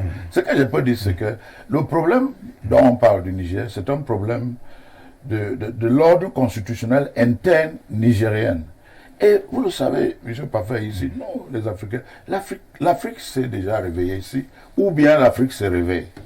Ce qui s'est passé il y a 30 ans, 20 ans, ce n'est plus le cas. Alors, vous qui dites que l'Afrique se réveille, professeur Lance, vous qui dites justement que l'Afrique se réveille, je voudrais que nous allions directement pour répondre à la question principale de ce dimanche. Faut-il craindre un embrasement? On a vu, on a la nette impression qu'il y a un vent, un nouveau vent du côté de l'Afrique de l'Ouest, le Burkina, le Mali, la Guinée, maintenant le Niger. Alors, Blériot disait tout à l'heure ce qui s'est passé dans la chambre des poules peut se passer dans la chambre des canards. Et c'est ça qui est malheureux quand vous regardez le système continental africain, vous commencez à poser cette question-là. Mais pour le moment, c'est pour ça que je disais au début que c'est malheureux. Professeur, est-ce que là, on peut souhaiter ou espérer que ce réveil de l'Afrique atteigne l'Afrique centrale? Non, le réveil africain, c'est partout. Sur les 54 pays. C'est tous les 54 pays. Mais ça regarde chacun des 54 parce pays. Parce que le réveil est une bonne chose. Non, oui. Ça regarde tous les 54 pays. Est-ce que le réveil est une mauvaise chose? Tous les 54 pays sont concernés. Pas le réveil. Pas le réveil, mais bien sûr. Maintenant, ce qu'il doit faire, ce qu'on doit dire, c'est que comment est-ce que le Niger compte gérer son problème à l'interne? Très bien. Maintenant, il y a un autre problème à l'externe. Ceux-là qui s'agitent, c'est-à-dire, bon, la CEDEAO de l'autre côté, et l'autre côté, c'est la France et les autres. Ça, c'est le problème extérieur au problème interne. Le problème interne doit être résolu par les Nigériens. Et ce que l'extérieur peut faire, c'est-à-dire la CEDEAO, la France et les autres, l'Union africaine, c'est d'aider les Nigériens à résoudre ces problèmes internes, à travers soit le dialogue, les négociations et tout, mais pas à travers les menaces et les ultimatums. On a dépassé ces stades-là. On a dépassé les stades c'est compris, et des menaces. Non, l'Afrique s'est réveillée déjà. Merci beaucoup, professeur, de nous rappeler que l'Afrique se réveille. Et venant de vous, c'est très important. Avec votre permission, nous allons à nouveau retrouver l'honorable président Cabral Libby. Cabral, rebonjour. Bonjour, monsieur Haïssi. Honorable Cabral Libby, on va droit au but, hein? On va répondre à la question essentielle posée ce matin. Faut-il craindre un embrasement du côté de l'Afrique de l'Ouest? Entre-temps, lorsque la maison du voisin brûle, est-ce que vous ne devez pas commencer à préparer les seaux d'eau? Ce qui se passe en Afrique de l'Ouest peut également se passer dans une autre Afrique? Bien sûr. Et il y a de très fortes chances que ça se passe en Afrique centrale. Ah bon? Parce que, oui, mais j'ai envie de reprendre une locution que M. Blériot Nyemeka évoquait en début d'émission, la causalité. On dit souvent dans nos villages que ce qui tue le tarot tue le macabo, ce qui tue le cacao peut facilement tuer le café. Donc les mêmes causes produisent les mêmes effets. Et c'est sur ce dossier, effectivement, que doivent se pencher les organisations internationales, d'abord africaines, telles que l'Union africaine, qui s'est dotée d'un mécanisme de prévention et de gestion avant le règlement des conflits, en 90, avant, ça c'était même encore l'OUA, avant la CEDEAO. C'est là-dessus qu'il faut travailler, monsieur Alissi. Parce que lorsque nous voyons les causes se réunir, après nous faisons semblant d'être étonnés par les effets. Qu'est-ce qui provoque l'avènement des coups d'État? C'est l'exaspération du peuple. La plupart du temps, les militaires viennent au secours du peuple. C'est pour ça que ce peuple-là se manifeste spontanément à sa faveur. Et qu'est-ce qui provoque l'exaspération du peuple? Ce n'est même pas tant les questions de performance économique ou socio-économique. Non, c'est la question de l'embastillement démocratique. Je ne sais pas si les termes sont bien choisis. C'est que tout ce que le peuple demande la plupart du temps, c'est qu'on lui laisse la possibilité de se choisir des dirigeants. Ils sont bons, ils sont pas bons, c'est au peuple de choisir. Maintenant, ce que des dirigeants prennent en otage le peuple, la constitution, les lois, se perpétuent au pouvoir, exaspérant le peuple, méprisant le peuple. Prenez les pays d'Afrique centrale. Des problèmes se posent. Vous avez posé le problème de l'électricité tout à l'heure. Vous posez des problèmes sociaux. Les gens en appellent à leur gouvernants. Ces derniers se montrent particulièrement condescendants, méprisants. Pourquoi? Parce qu'ils savent que de toute façon, ils ne sont pas redevables. En tout cas, leur perpétuité au pouvoir n'est pas une question de redevabilité vis-à-vis du peuple. Ils sont au pouvoir parce qu'ils sont forts. Ils sont au pouvoir parce qu'ils vont tripatouiller les élections. Ils sont au pouvoir parce qu'ils peuvent toucher les constitutions. Ils sont au pouvoir parce qu'ils se taillent leurs codes électoraux. Mais qu'est-ce qui se passe? C'est que tout cela réuni finit par péter un jour. Et n'oublions pas, parce que tout à l'heure, je crois que quelqu'un a relancé, je ne sais pas, dans les réseaux sociaux, je ne sais pas où, il disait, mais est-ce que parce qu'il y a un coup de force, ça veut dire que le coup de force devient légal? Je dis effectivement non. La constitutionnalité, c'est deux choses. C'est la légalité, c'est la légitimité. N'oublions pas que au-dessous de la Constitution, le socle de la Constitution, et je parle encore sous le contrôle de ceux qui, sur votre plateau, enseignent le droit ou les relations internationales, le socle de la Constitution, c'est le pouvoir constituant originaire. Le pouvoir constituant originaire, c'est quoi? C'est le sommet de la pyramide du dollar. C'est qu'à un moment, il y a là, j'ai gratté un peu l'économiste qui est sur le plateau. Quand on remonte souvent la pyramide monétaire, on arrive à un vide. C'est qu'en réalité, quand vous avez dit constitution, avant la constitution, il y a quoi? Il y a un peuple. Et ce peuple est quoi? Il est souverain. Et si ce peuple, à un moment, dit, oui, la constitution en vigueur a permis à des gens de nous prendre en otage, ben, nous voulons, et plus de cette constitution et de ces gens, nous préférons, nous, aujourd'hui, parce que nous sommes souverains, accorder notre acceptabilité, notre légitimité à des militaires qui vont écrire une autre constitution, ben, le peuple est dans son droit. Donc, il faut faire très attention, monsieur Haïti. Nous évoquons ces choses, nous croyons que c'est loin, nous croyons que c'est lointain, nous croyons que ça ne nous arrivera pas, mais d'autres à qui ça arrive aujourd'hui pensent que ça ne leur arriverait jamais. Donc il faut faire très attention. Je ne suis pas en train de prophétiser sur le Cameroun ou que sais-je encore, mais je dis simplement que nous voyons se réunir chez nous les causes qui ailleurs ont produit les effets dont nous sommes en train de parler maintenant. Donc il est encore temps pour nous d'anticiper. Mais si nous ne voulons pas, attendons toujours de voir, ça nous arrivera tôt ou tard. Honorable président Cabral Libye. Oui. Info TV vous dit merci. Ben écoutez, c'est moi qui vous remercie et je salue vos panélistes et vos téléspectateurs. Merci beaucoup. Oui, en une seconde, professeur. Les études sur les coups d'État militaires montrent ceci. Il y a deux causes pour les conditions qui créent le coup d'État militaire à travers les études. Soit au niveau institutionnel, les institutions sont tellement faibles ou ont été affaiblies qu'ils ne jouent plus leur rôle. Ce qui fait que, parce que les institutions sont faibles, d'autres forces, et à savoir les forces de défense et tout ça, ils ont pris l'habitude de s'ingérer dans le fonctionnement de ces institutions. Deuxième cause, c'est que il y a la culture déjà de la classe gouvernante, de la classe, c'est-à-dire le pouvoir, de mettre toujours les militaires à côté de leur prise de décision.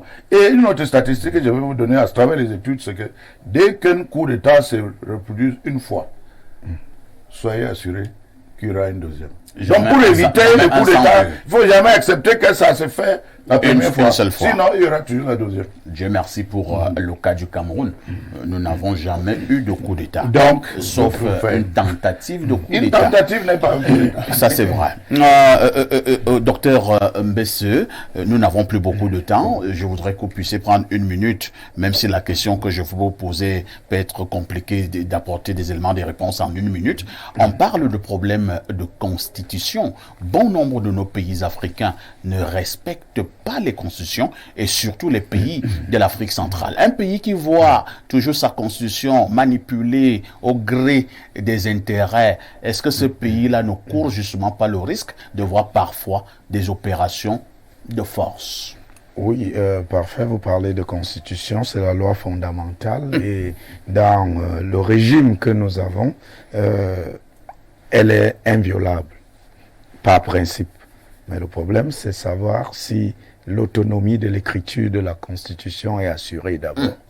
Et quand on regarde les pays africains qui ont déjà des problèmes à gérer, les problèmes de première nécessité, l'ordre constitutionnel est relégué et délégué. Parce que l'écriture dépend également de celui qui finance cette Constitution. Et il faut le dire, je dis, j'aime m'attaquer à des causes structurelles. Parce que le reste, c'est des effets.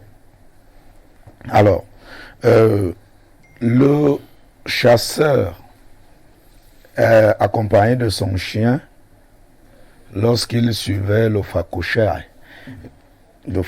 a dit au chien, en fait, je suis en train de courir. C'est pas de toi que j'ai peur, c'est de celui qui est derrière toi. Donc, le problème que nous avons en Afrique aujourd'hui, c'est la sous-traitance et la délégation de notre autonomie. Et il faut qu'on le comprenne. Que ce soit ceux qui mènent les coups d'État, que ce soit ceux qui arrivent au pouvoir, il y a d'abord un problème de dépendance et cette dépendance va dans un lobbying. Je suis dans le regret de constater toujours que chaque fois que les Africains veulent aller d'un côté à l'autre, on quitte Saint-Pierre pour habiller Saint-Paul. Et l'Afrique, j'attends encore, je rêve d'une Afrique des leaders et pas une Afrique des suiveurs. Une Afrique des leaders et non une Afrique des suiveurs. Merci. Docteur Olinga, vous également en une minute, vous êtes de ceux qui pensent également que le problème nigérien ne peut être résolu que par les Nigériens eux-mêmes ou alors, tout au plus, la CEDEAO ou l'Union africaine. Pas d'ingérence. Quand vous avez des problèmes avec votre épouse, si vous voulez vraiment résoudre les problèmes, vous n'appelez personne. Surtout pas le voisin. Surtout pas le voisin. Donc vous asseyez avec votre épouse et vous parlez droit dans les yeux et vous dites les choses en face. Quand M. Niemek intervenait tout à l'heure, il a parlé d'une possible vision des autorités nigériennes de reprendre le pouvoir de l'ancien président par l'intermédiaire de son fils ou lui-même. Que ce soit vrai ou avéré, on est encore dans l'ordre de la spéculation. Vous voyez, le Nigeria, l'un des précédents coups d'État au Niger, c'était avec le président Tandja qui voulait un troisième mandat alors que la Constitution lui interdisait de faire ce troisième mandat-là. Et il a fait, je crois, un peu, ça disait tiers-erté, c'est-à-dire continuons, quelque chose comme ça. Et là, il y a eu un coup d'État parce qu'on lui a dit, tu as deux mandats, tu ne peux pas faire un troisième. Donc, ça c'est... Et je vais revenir un peu sur quelque chose que Kawai... En quelques secondes, nous sommes arrivés au terme de ce programme. Oui. Donc, il parlait d'acceptabilité, il a évoqué l'acceptabilité sociale, le fait que les populations appuient le coup d'État. Mais comment on mesure cette acceptabilité sociale? Parce que quand on fait... Mais c'est visible. On fait des sondages, on les interviewe dans la rue, on voit les mouvements, les marches qu'ils organisent pour dire nous soutenons le népotisme. Il y a 25 millions de Nigériens. Si je vois 500 000 personnes dans la rue... Ça peut être un échantillonnage? Bon, je ne sais pas. Donc, ce n'est pas très... Et dernière chose, on voit que il y avait des problèmes avant qu'ils prennent un coup d'État, l'inflation. Il y a une dame qui a évoqué l'inflation dans votre reportage. Est-ce que ces problèmes-là vont se résoudre avec le coup d'État? Je pense que non.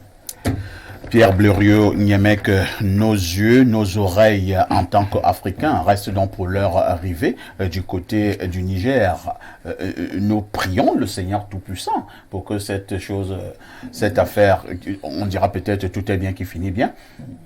Non, tout va se calmer, tout reviendra dans l'ordre parce que j'entends même d'autres panafricanistes dire que si la CEDEAO ou ce qui en reste essayait de déployer sa petite armée au Niger, nous partirions de nos pays, même qui ne sont pas de la CEDEAO, pour aller prêter main forte aux Nigériens.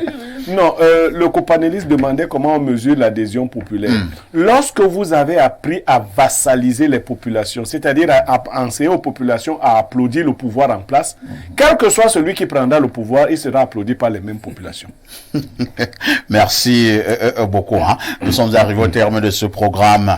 On n'aura pas notre fait majeur de la semaine en image ce dimanche, mais on sera de toute façon, de tout cœur avec le ministre Mbargambois du côté de Yaoundé 2 qui promeut la paix et le vivre ensemble. C'était cette semaine. Nous serons également de tout cœur avec la grande communauté ivoirienne, tous les Ivoiriens de par le monde qui ont perdu un baobab sur le plan politique. Il s'agit de Henri Konan Bedier qui nous a quittés cette semaine à l'âge de 89 ans, je pense bien. Il a dirigé la Côte d'Ivoire de 1993 à 1999.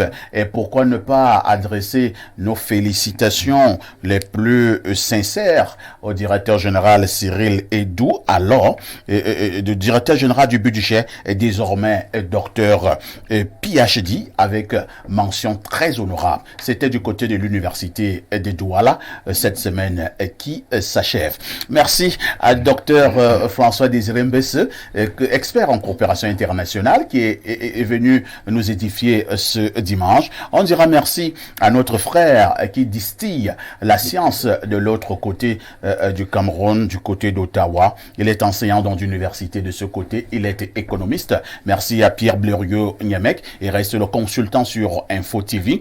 Et pourquoi ne pas dire merci infiniment au ministre professeur Elvis Ngolengole, lui également enseignant d'université, politologue, homme politique, membre titulaire du comité central du RDPC. Ne ratez pas, dans pratiquement quelques minutes, vous allez retrouver votre programme de détente dimanche VIP. À 17h, première rediffusion de votre programme. À 21h, deuxième rediffusion de ce programme. Tout en vous souhaitant un excellent week-end et une bonne fin de semaine. Je vous pose néanmoins une question.